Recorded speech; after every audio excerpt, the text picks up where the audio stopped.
Good evening. This is the ceremony where we're going to recognize the transmission of teaching authority from myself to Jeong.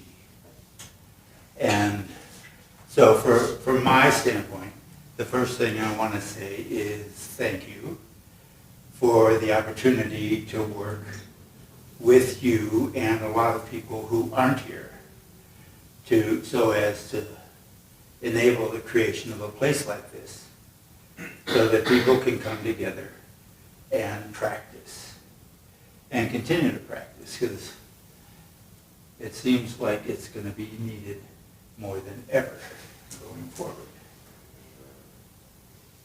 And so having said that, moving from one training or practice tradition to another involves change and difference.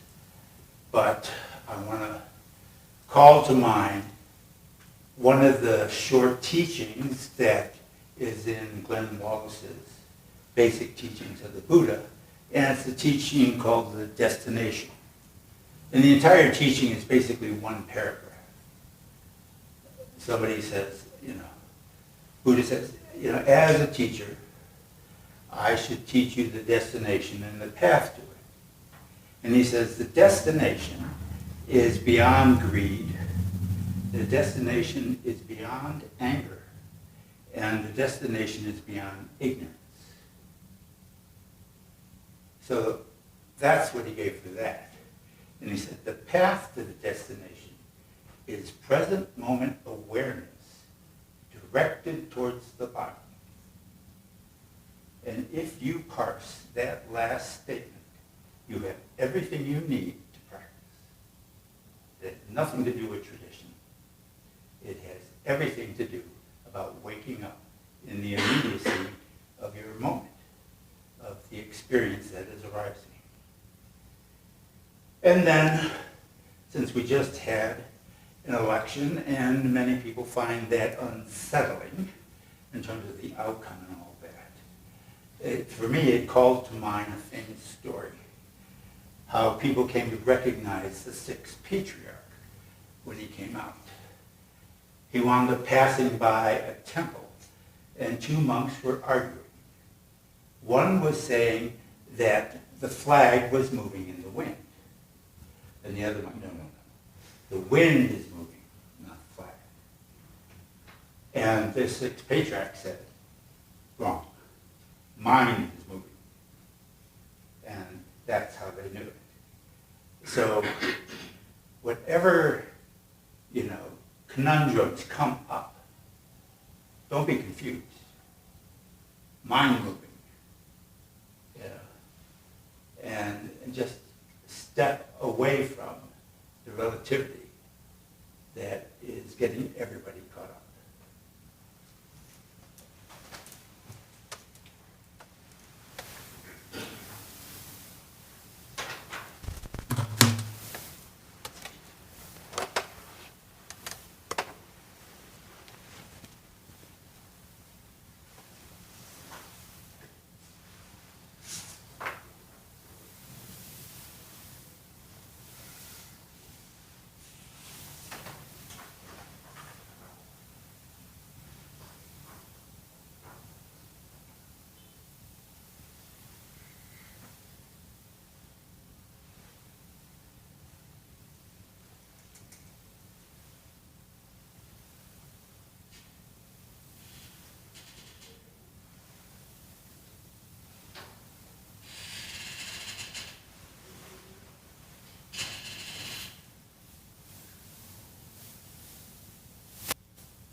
Good evening, everyone. I'm so happy that we can be here together and that Seiju can be here for this special ceremony. I feel that this space, having entered into this beautiful Sangha and this beautiful facility 4 months ago,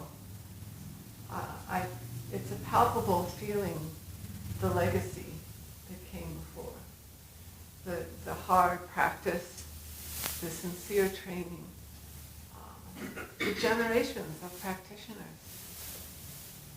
that have kept the practice alive. So I guess I'd like to mainly offer words of gratitude and appreciation for all the work that you did and helping to establish this Sangha, this facility. I can't even imagine the amount of work that went into that, the steadiness and dedication.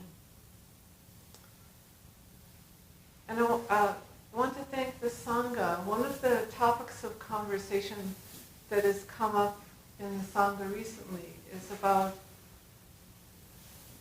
what keeps a Sangha going, what keeps a practice going throughout any kind of turbulence and change and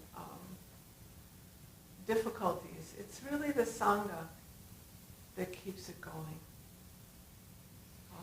Generation after generation, those who have come for a brief time and those that have come for a long time and stayed here, those that have started here and been away and come back, all of this gives dimensionality and richness to the practice that is what will keep Zen training alive for generations to come. It's a beautiful thing, and the openness of mind and heart that I felt in coming here, coming from a different tradition as I do, speaks well to all of our ability to wake up, to help all beings in a fresh way, according to who we are right here, right now. Ultimately, it's not about Japanese or Korean or even Albuquerquean style. It's about who we are right here in this moment. And as Seiju said, the most important thing is the practice itself. Our mission statement is the same. Wake up, help all beings. And while it may seem like the current times are particularly one way or another, the times are always changing, and if we can change, keep what's important about the practice, but change to meet the circumstances, then we're doing well. We're doing well. This training is not hard or easy. It's not about a particular method as much as how, and again referencing what Seiju said, how you keep your mind, moment by moment. So this is wonderful practice for me, where everything is new. And I have done the 3 prostrations Japanese style for the first time ever.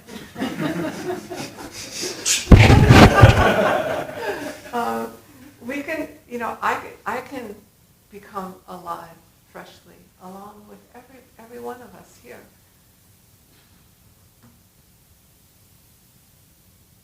So I bow in gratitude to all of you for your openness of heart, your sincere practice, for the legacy of this particular community that has endured and grown and is growing. So I feel honored and privileged to be your teacher. I feel that, as I see it, okay, a little digression, I'm not quite done. The way I see it, the role of a teacher is really to be number one cheerleader, one who encourages all of us together. Another is to be like a school custodian, where there's a broom needed to clean up something or other. I can do that. And I suppose that the third aspect that I see my role comprised of is to be like a park ranger.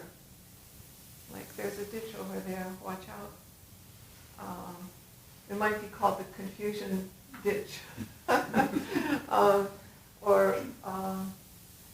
But I'm practicing right along with you, and so we can do this for each other as well in all those respects. Thank you for your practice.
Sentient beings are numberless. We vow to awaken as one.